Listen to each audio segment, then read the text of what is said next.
श्री श्याम मित्रों, स्वागत है आपका आपके अपने यूट्यूब चैनल श्याम सागा में।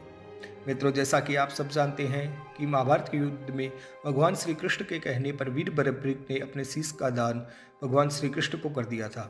और भगवान श्री कृष्ण के आशीर्वाद से वीर बरबरीक ही कलयुग में खाटू श्याम के नाम से पूजे जाते हैं। ऐसा आशीर्वाद उन्हें भगवान श्री कृष्ण ने महाभारत के युद्ध में दिया था और वीर बरबरीक ही शीश के दानी कहलाते हैं।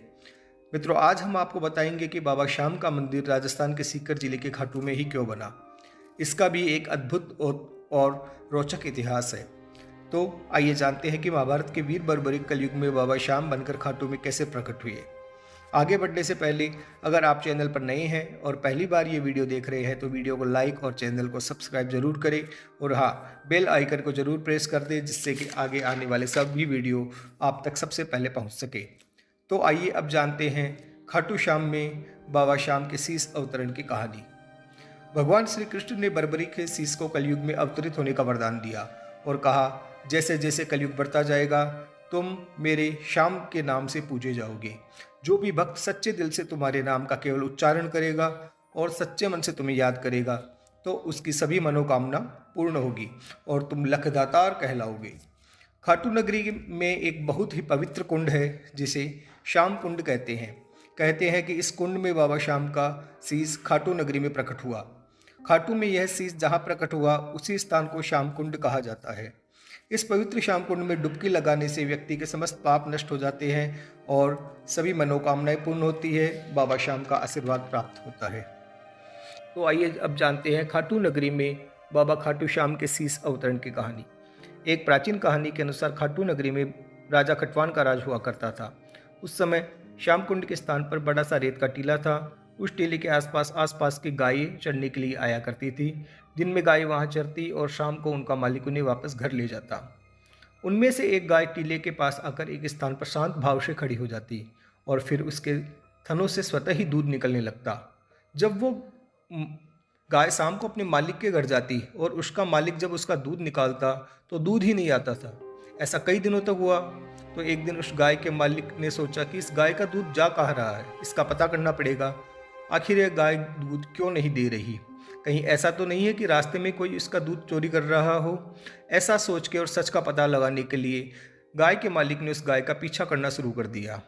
एक दिन उसने देखा कि वो गाय उस टीले पर शांत भाव से खड़ी है और उसका दूध अपने आप ही निकल रहा है। पास आकर देखा तो दूध जमीन के अंदर जा रहा था, मानो कोई गाय का दूध पिए जा रहा हो। अब वो गाय का मालिक रोज इस प्रक्रिया को देखता। उसे इस बात का आश्चर्य हुआ कि गाय उस स्थान पर जाते ही कैसे दूध देने लगती है और दूध जा कहाँ रहा है। अब उसे समझ नहीं आ रहा था वो करे भी तो क्या करे। उसे लगा कि कोई भूत प्रेत का चक्कर है या फिर कुछ और। अब वह घबराया हुआ गाय का मालिक खाटू नगरी के राजा के पास गया और वहाँ उसने जाकर राजा जी को सारी बात बताई। तो राजा ने सोचा यह कोई पागल है और उसकी बात पर किसी ने विश्वास नहीं किया। यहाँ तक कि राजा के सभी दरबारियों ने, मंत्रियों ने भी उसे पागल बताया और कहा कि बैकी बैकी बातें कर रहा है। भला ऐसा भी कहीं होता है? लेकिन जब उसने कई बार राजा से कहा कि राजा जी आप एक बार स्वयं चलकर देख लीजिए, तब राजा को भी जिज्ञासा हुई। राजा भी जानना चाहता था कि आखिर उसकी बात में कितनी सच्चाई है। तो राजा ने अपने साथ अपने कुछ लोगों, मंत्रियों को साथ लिया और वहाँ जाके देखा। राजा जी ने देखा कि गाय उस टीले पर खड़ी होकर अपने आप ही किसी को दूध पिला रही है। तो राजा और राजा के साथ आए हुए सभी लोगों का सर चकराया। वो बोले, ये क्या माजरा है, ये तो पागल नहीं है, ये तो सच बोल रहा है, गाय अपने आप ही दूध दे रही है।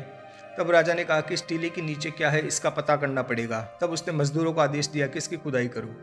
तब कुछ मजदूरों ने उस जगह पर राजा के सामने ही खोदना शुरू किया। लेकिन जैसे ही जमीन पर पहली कुदाली पड़ी वैसे ही वहाँ जमीन के भीतर से आवाज़ आई, अरे धीरे धीरे खोदो, यहाँ मेरा शीश है। जमीन के भीतर से आवाज़ सुनकर सारे मजदूर डर कर भाग खड़े हुए और राजा भी हैरान परेशान होकर अपने महल में चला गया। उसी रात्रि राजा को स्वप्न आया और सपने में साक्षात खाटू श्याम बाबा ने राजा को दर्शन देकर कहा कि हे राजन, अब समय आ गया है मेरे शीश के अवतरित होने का। मैं महाभारत काल में वीर बरबरीक था और मैंने अपना शीश भगवान श्री कृष्ण को दान में दिया था और भगवान श्री कृष्ण ने मुझे कलयुग में श्याम के नाम से पूजित होने का वरदान दिया था। इस टीले के नीचे मेरा शीश है। तुम स्वयं यहाँ धीरे धीरे खुदाई करो और यहाँ से मेरा शीश निकालो। सुबह जब राजा उठा तो सपने की बात को ध्यान रखकर राजा स्वयं उस टीले पर जाकर धीरे धीरे खुदाई करना शुरू किया। जब उस स्थान की मिट्टी को हटाया गया तो वहाँ पर श्री श्याम बाबा का शीश निकला। जहाँ वो शीश निकला वहाँ एक विशाल कुंड बनाया गया, जिसे आज पवित्र श्याम कुंड के नाम से पुकारा जाता है। और कहा जाता है कि श्याम कुंड में डुबकी लगाने से व्यक्ति के समस्त पाप नष्ट हो जाते हैं, उनकी सभी पीड़ाएं दूर हो जाती है और बाबा का आशीर्वाद प्राप्त होता है। और इस प्रकार से कलयुग के देव श्री श्याम का शीश खाटू नगरी में अवतरित हुआ। खाटू नरेश ने खाटू में बाबा श्याम का भव्य मंदिर बनवाया और उसमें शीश स्थापित करवाया। और अपनी माँ मोरवी से प्राप्त वरदान के अनुसार आज बाबा श्याम इस कलयुग में हारे का सहारा बन रहे हैं और इन्हें मोरवी नंदन, लखदातार, शीश के दानी, कलयुग के अवतार, नीले के ऐशवार आदि कई नामों से जाना और पूजा जाता है। हर वर्ष फागुन शुक्ल द्वादशी को खाटू में बाबा श्याम का भव्य मेला आयोजित होता है, जिसमें देश ही नहीं विदेशों से भी लाखों श्रद्धालु अपनी मनोकामनाएं लेकर बाबा के दरबार में आते हैं और अपने झोली भरकर ले जाते हैं।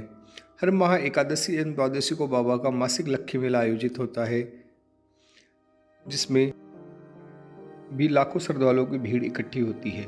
तो ये थी बाबा श्याम के खाटू श्याम जी में अवतरण की कहानी। जय श्री श्याम।